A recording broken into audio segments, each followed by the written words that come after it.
Uma vida com propósitos, 39º dia, equilibrando sua vida. Portanto, vivam com o devido senso de responsabilidade, não como os homens que não conhecem o significado da vida, mas como aqueles que o conhecem. Efésios 5,15. Não permitam que os erros dos ímpios levem vocês pelo caminho errado e façam vocês perderem o equilíbrio. 2 Pedro 3,17. Bem-aventurados equilibrados, pois subsistirão mais do que os outros. Uma das competições das Olimpíadas de Verão é o pentatlo. Ele é composto de 5 modalidades: tiro ao alvo, esgrima, equitação, corrida e natação. O objetivo do pentatlo é vencer todas as 5, e não apenas uma ou duas. Sua vida é um pentatlo com 5 propósitos, que devem ser mantidos em equilíbrio. Esses propósitos foram praticados pelos primeiros cristãos em Atos 2, explicados por Paulo em Efésios 4 e exemplificados por Jesus em João 17, mas estão resumidos no Grande Mandamento e na Grande Comissão de Jesus. Essas duas declarações resumem todo este livro. Os 5 propósitos de Deus para a sua vida. 1. Ame a Deus de todo o seu coração. Você foi planejado para o prazer de Deus, logo seu propósito é amar a Deus por meio da adoração. 2. Ame ao próximo como a ti mesmo. Você foi formado para servir, então seu propósito é demonstrar amor pelas outras pessoas por meio do ministério. 3. Vão e façam discípulos. Você foi feito para uma missão, então seu propósito é compartilhar a mensagem de Deus por meio da evangelização.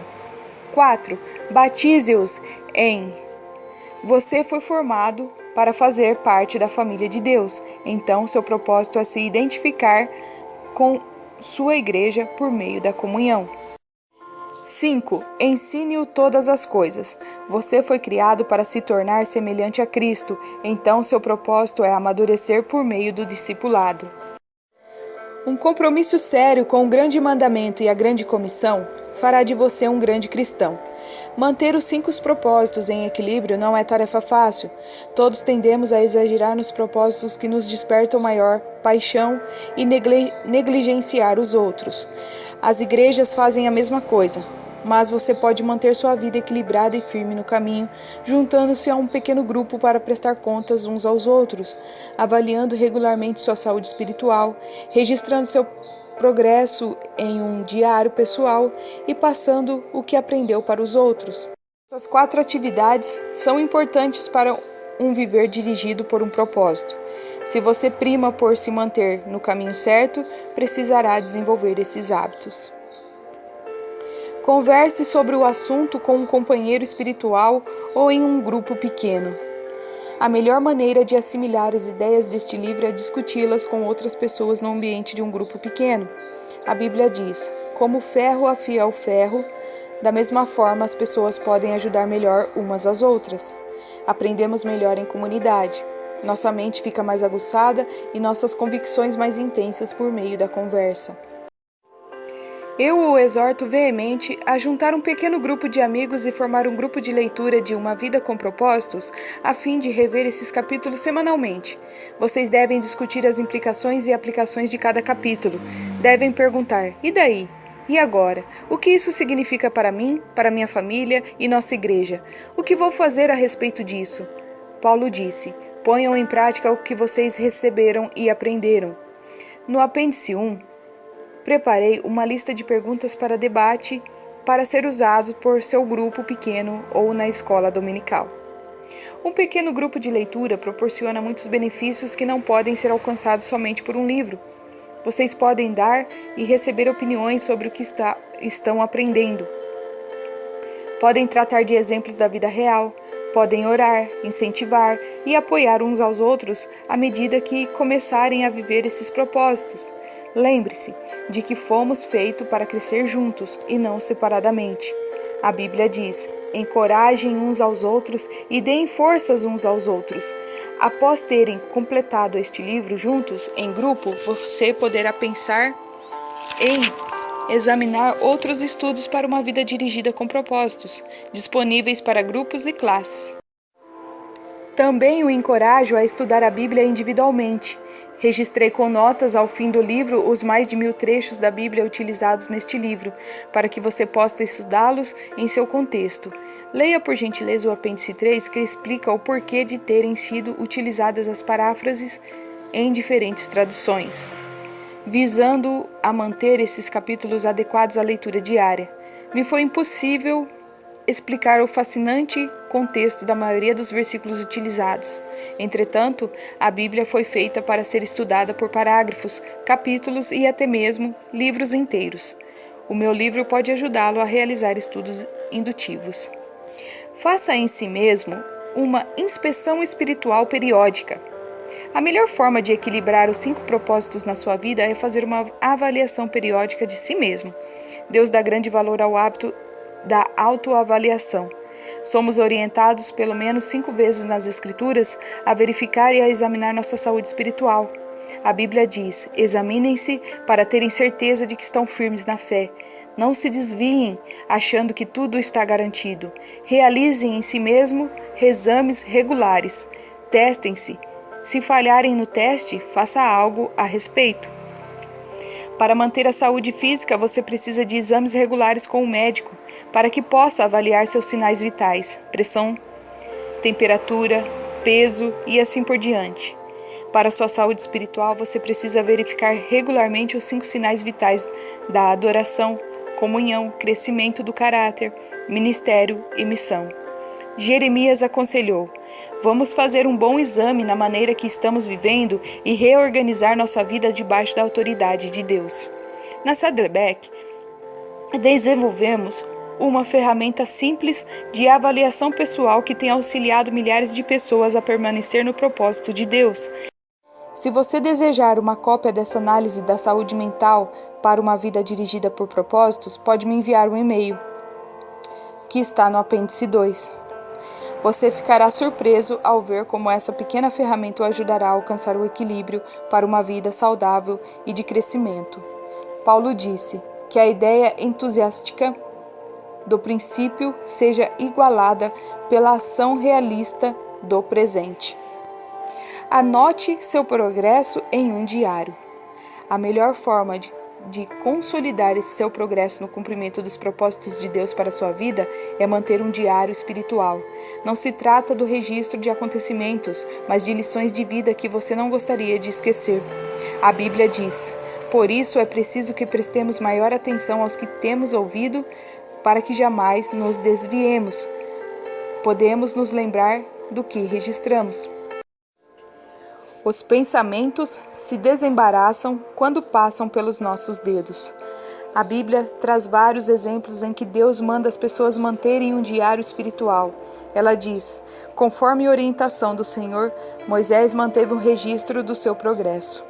Não lhe deixa contente o fato de Moisés ter obedecido à orientação de Deus de registrar a jornada espiritual de Israel? Se ele fosse preguiçoso, nos seria subtraída as poderosas lições de vida presentes no livro de Êxodo. Embora seja improvável que seu diário espiritual seja tão amplamente lido como o de Moisés, ele ainda é importante. A Nova Versão Internacional diz: por ordem do Senhor, Moisés registrou as etapas da jornada dele. Sua vida é uma jornada e uma jornada merece um diário. Espero que você escreva sobre as fases de sua jornada espiritual ao ter uma vida dirigida por propósitos. Não anote apenas o que for agradável, tal qual fez Davi. Registre suas dúvidas, temores e lutas com Deus. Nossas maiores lições vêm do sofrimento, e a Bíblia diz que Deus mantém um registro de nossas lágrimas. Sempre que ocorrer um problema, lembre-se de que Deus os utiliza para cumprir todos os 5 propósitos para a sua vida. Os problemas os forçam a atentar para Deus, trazem-no para uma comunhão mais íntima com os outros, constroem um caráter semelhante ao de Cristo, lhe fornecem um ministério e lhe provêm um testemunho. Todo problema é dirigido por propósitos. Bem no meio de uma experiência sofrida, o salmista escreveu: que isso fique escrito para que os nossos descendentes saibam o que o Senhor Deus fez e para que o louvem aqueles que ainda vão nascer. Você deve às futuras gerações a preservação do relato de como Deus o ajudou a cumprir os propósitos dele na terra. Trata-se de um testemunho que continuará a ser dado muito após você estar no céu. Transmita aos outros aquilo que você sabe. Se você quer continuar crescendo, a melhor forma de aprender mais é transmitir o que já aprendeu. O livro de Provérbios diz: quem abençoa os outros é abundantemente abençoado. Os que ajudam os outros serão ajudados. Aquele que passar adiante suas percepções obtém ainda mais de Deus. Agora que compreende o propósito da vida, você tem a responsabilidade de levar essa mensagem aos outros. Deus o está chamando para ser um mensageiro. Paulo disse: agora quero que você diga estas mesmas coisas aos seguidores confiáveis para que as possam dizer aos outros. Neste livro, passei a você o que aprendi com outras pessoas sobre o propósito da vida. Agora é a sua vez de transmitir esses conhecimentos a outras pessoas. Você provavelmente conhece centenas de pessoas que não sabem qual o propósito da vida. Compartilhe essas verdades com seus filhos, amigos, vizinhos e aqueles com quem trabalha. Se você der este livro a um amigo, adicione um bilhete pessoal na página da dedicatória. Quanto mais você sabe, mais Deus espera que você use tal conhecimento para ajudar os outros. Tiago disse: quem sabe que deve fazer o bem e não o faz, comete pecado. O conhecimento aumenta a responsabilidade, porém transmitir o propósito da vida é mais do que uma obrigação, é um dos grandes privilégios da vida. Imagine como o mundo seria diferente se todos conhecessem seus propósitos. Paulo disse: se você transmitir essas instruções aos irmãos, será um bom ministro de Cristo. Tudo se destina à glória de Deus. O motivo pelo qual transmitimos o que aprendemos é a glória de Deus e o crescimento do seu reino. Na noite anterior à crucificação, Jesus disse ao Pai: eu te glorifiquei na terra, completando a obra que me destes para fazer. Quando Jesus orou com essas palavras, ainda não tinha morrido por nossos pecados. Então, que obra ele havia completado? Nesse caso, ele estava se referindo a algo distinto da expiação. A resposta está no que ele disse nos 20 versículos seguintes da sua oração. Jesus disse ao Pai o que havia feito nos últimos 3 anos, a preparação dos discípulos para viver para os propósitos de Deus. Ele os ajudou a conhecer e amar a Deus, adorar, ensinou a amarem uns aos outros, comunhão, deu-lhes a palavra para que amadurecessem, discipulado, mostrou-lhes como servir, ministério, e enviou-lhes a levar o evangelho aos outros, missão. Jesus foi o exemplo de uma vida dirigida por propósitos e também ensinou aos outros como vivê-la. Essa foi a obra que glorificou a Deus. Hoje em dia, Deus chama cada um de nós para realizarmos a mesma obra. Ele não quer apenas que vivamos seus propósitos, mas que ajudemos as outras pessoas a fazer o mesmo. Deus quer que apresentemos Cristo às pessoas, trazendo-as para a comunhão, ajudando-as a amadurecer e a descobrir como servir, e então que tornemos a enviá-las para que mais pessoas sejam alcançadas. É disso que se trata uma vida dirigida por propósitos. Independentemente de sua idade, o resto de sua vida pode ser a melhor parte dela, e você pode começar hoje a viver com propósitos. Pensando sobre meu propósito, um tema para reflexão. Bem-aventurados sejam os equilibrados. Um versículo para memorizar.